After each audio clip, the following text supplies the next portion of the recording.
Fulfilling emotional needs.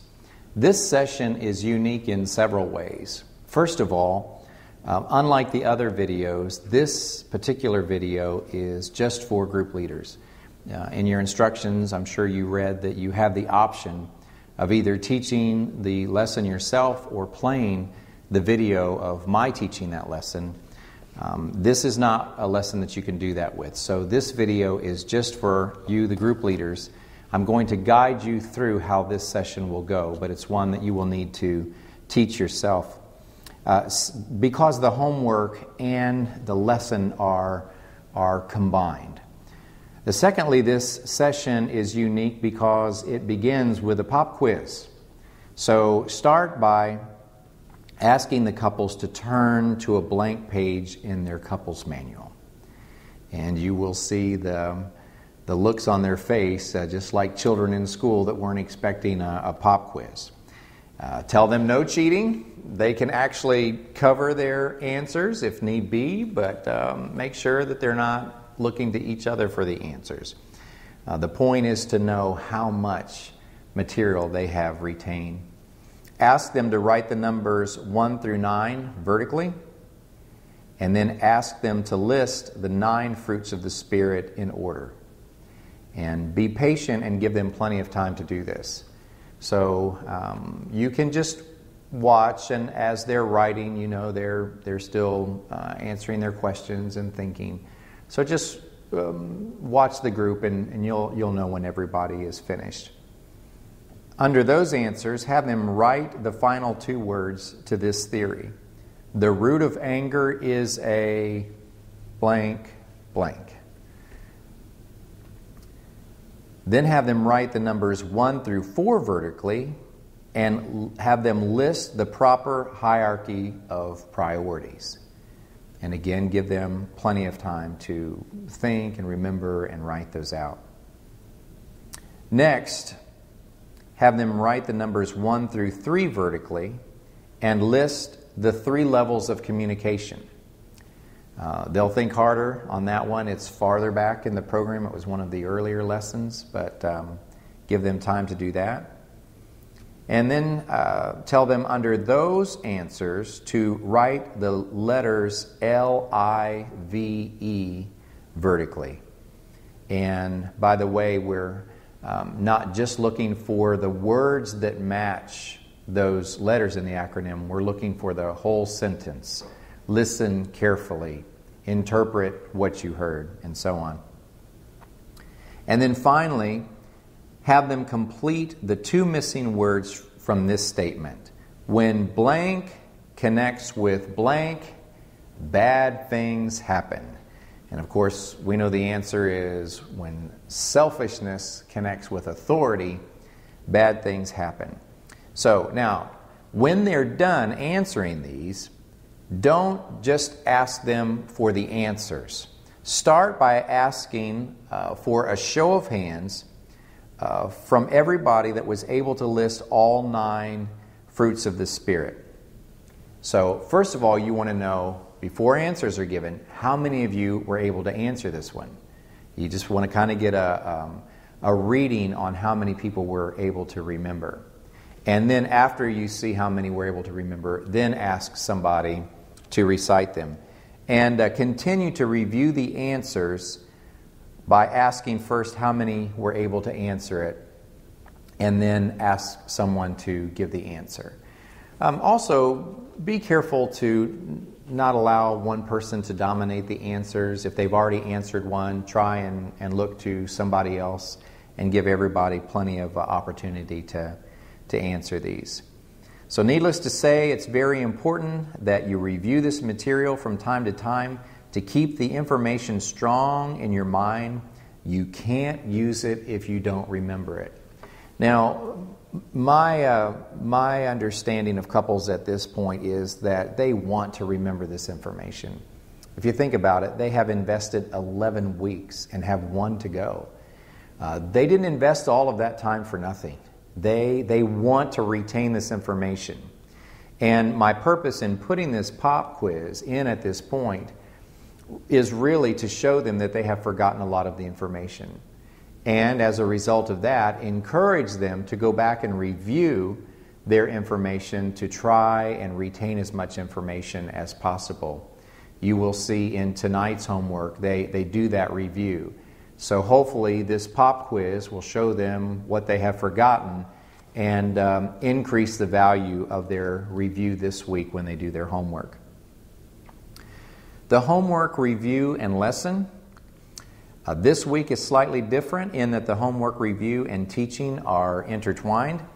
Last week we learned about 10 emotional needs and the importance of those needs being fulfilled, especially our primary emotional needs.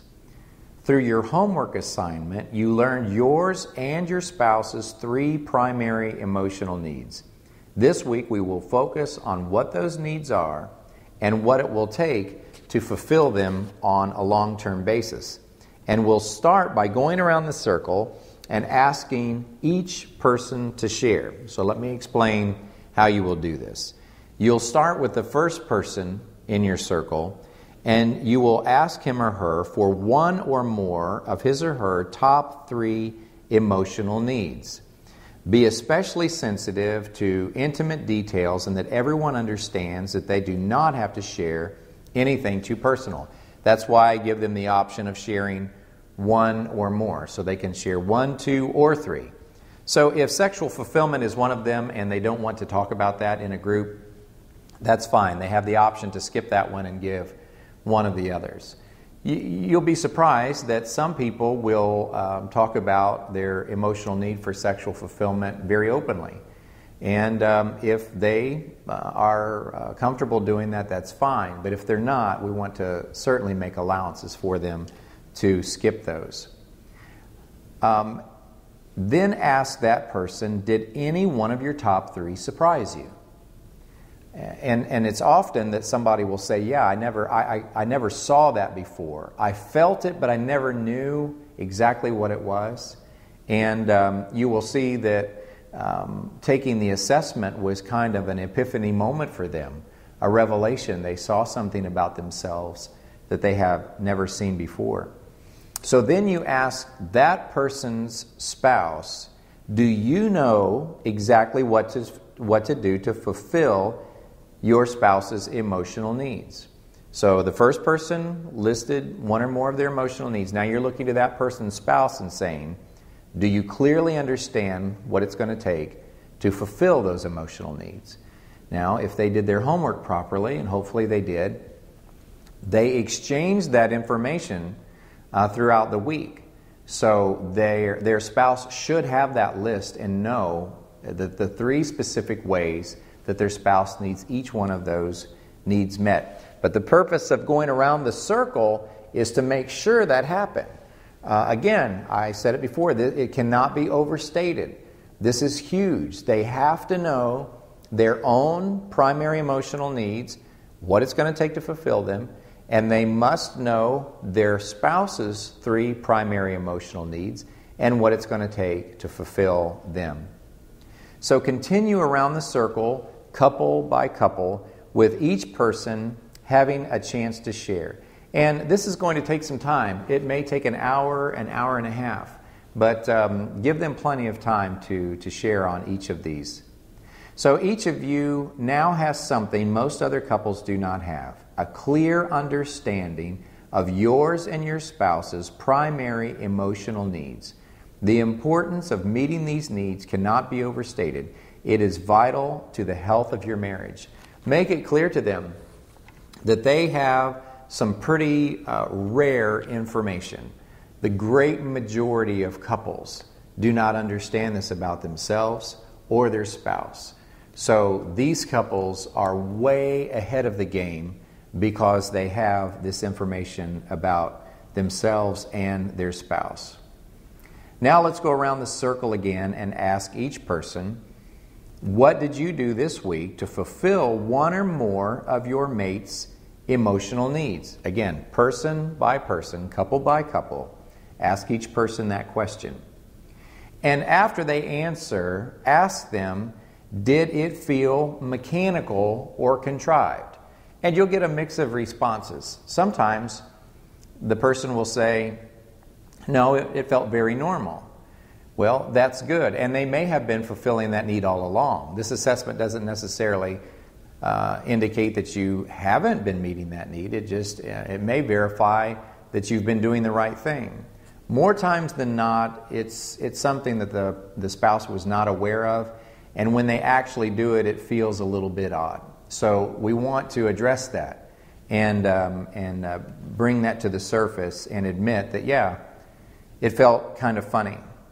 So after you go around and ask each couple those two questions, you want to say the next paragraph: feeling mechanical or contrived is very normal and actually expected when first attempting to meet the newly discovered emotional needs of your spouse.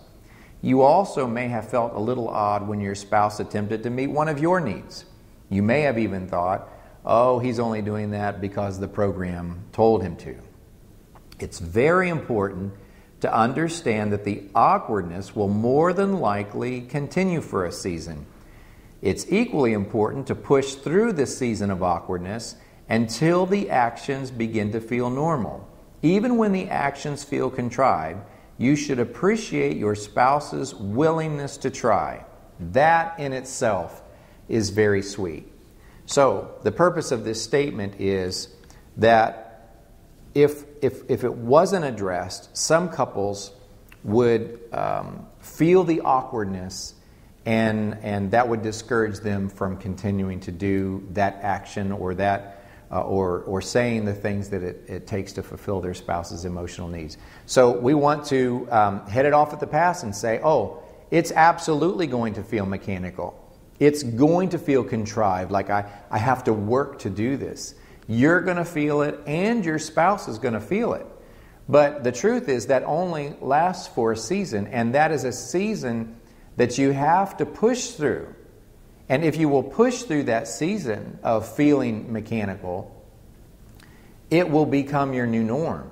It will become very, very natural. So somewhere around this point, you want to take a bathroom break, give people the opportunity to stretch their legs, get something to drink. And you may even have to take that break at some point in the process of asking those questions. You may have to break at a particular couple, take the bathroom break, and then come back and continue. You don't want to hold them more than an hour to an hour and a half without that break. But once you resume, move on and say, now we'll go around the circle and ask each couple this question.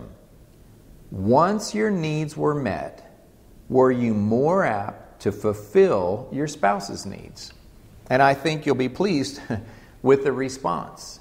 It's almost always that the person says, yeah, when my needs were fulfilled, I was much more likely to fulfill my spouse's needs. So these are results of this process, of this technique, that you want to state in the group that actually pay off and work. So you want to hear each person saying, yeah, I did feel more like meeting my spouse's needs because he or she was meeting mine. Then go on to say, it's a fact you are much more willing to meet your spouse's needs when your needs are met. Therefore, if you want your spouse to fulfill your needs, what can you do to increase the chances of that happening? That's right. Start fulfilling his or her needs. So what you're doing is you're doing the math for them. You connect the dots. If you want more of your needs fulfilled, the way to do that is to fulfill more of your spouse's needs, because they are in a much better place and much more likely to fulfill yours. Now that you can clearly see the benefits of meeting each other's primary emotional needs, your next challenge will be to remember what they are and the specific ways to meet them.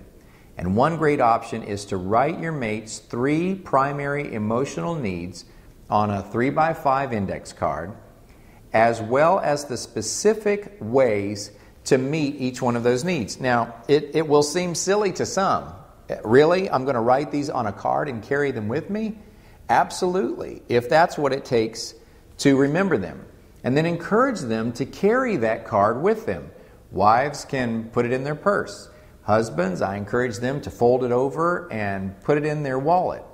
And reference the card every day to ensure that you are doing the things needed to fulfill your mate's primary emotional needs.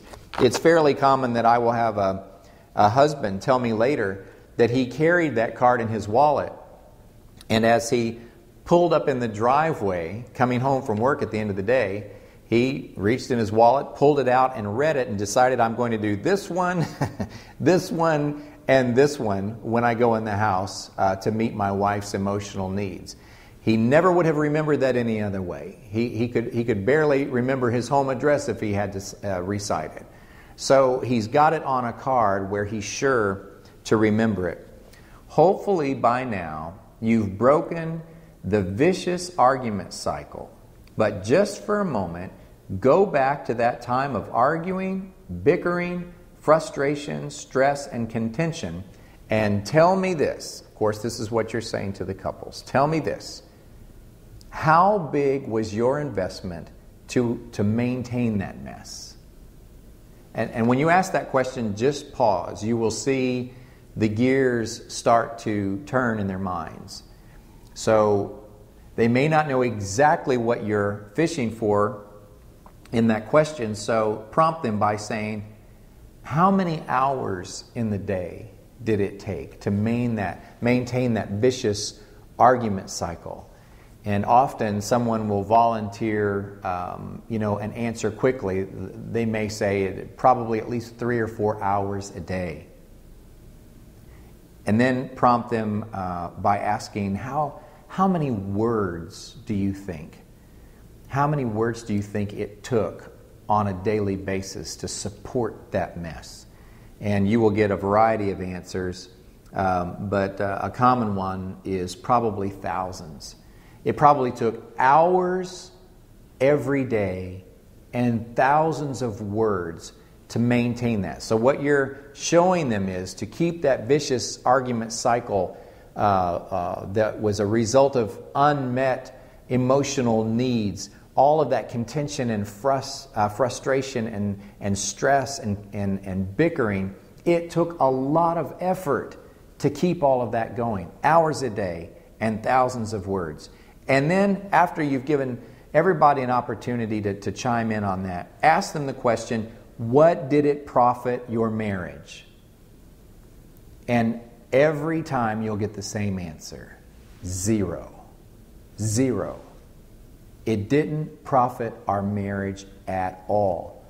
So you've got to get it in their minds. We were investing all of this time, all of this energy, all of these words, all of these emotions, doing it the wrong way, and the benefit, the profit to our marriage was absolutely 0. Then move on and say, now thinking of the past few days of fulfilling your spouse's emotional needs, tell me this. What was your investment to maintain the peace and the fulfillment? Give them a few seconds to start thinking, and then prompt them, say, how much time? How much time did it take, investment-wise? And you will probably get an answer that says something like, it took minutes to pay a compliment or to help clean up the kitchen. It just took a few minutes. And then prompt them and ask them, how many words? How many words did it take? How much effort in words did it take? And you will probably get an answer, something like, just a few. All I had to say was, honey, you look really great today. It was a little bit of time and just a few words. It was a very, very small investment, very little effort. And then ask the same question, what did it profit your marriage? And you will probably get the answers that it was loads of good feelings and a very healthy atmosphere. The payoff will be huge. Each couple will probably have something to say about it. That the investment was very small, but the payoff was just overwhelming. So move on to say, can you see the difference? Your old way took endless hours and words. The atmosphere was tense and burdensome, and there was zero profit. But your new way takes just a few words and very little time, and the payoff is huge. In the future, you may be tempted to revert back to your old ways of arguing. Hopefully, you will remember this moment and have the emotional maturity to use the information that you've learned in this program to get your relationship back on track. This exercise is marking the moment.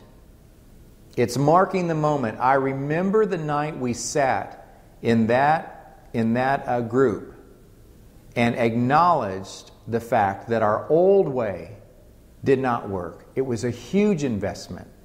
And that the new way is a very small investment but has a huge payoff. So whether it's 2 weeks, 2 months, or 2 years later after the program, they realize they're slipping back into that old way of arguing and feeling unfulfilled. They'll remember this moment and they'll hopefully acknowledge the fact that they know what to do. They know a better way, and possibly even pull their information out, review it, and get back on track. The following story will hopefully help you remember the importance of meeting your spouse's emotional needs. This is a cute story. It makes the point. A woman went to her attorney to start the legal process to divorce her husband. And the attorney told her, I can have the papers drawn up and delivered to your soon-to-be ex-husband by the end of the week. And the woman replied, oh no, that's too fast. I want him to hurt as badly as I do. So here's my plan, she said. I'm going to spend the next few months being especially nice to him. I'm going to make his favorite meals, and I'm going to give him lots of pleasure and cater to his every need until he is madly in love with me. And then I'm going to divorce him. Well, after about 3 months, the attorney called the woman and said, it's been quite a while since I've heard from you. Are you ready to divorce your husband? To which the woman replied, oh no. Are you crazy? Things are wonderful. I don't want to divorce him now. Isn't that interesting? How a little bit of effort can turn things completely around. So the moral of the story is, fulfill your spouse's emotional needs, and he or she will be transformed into a spouse that you would never want to leave.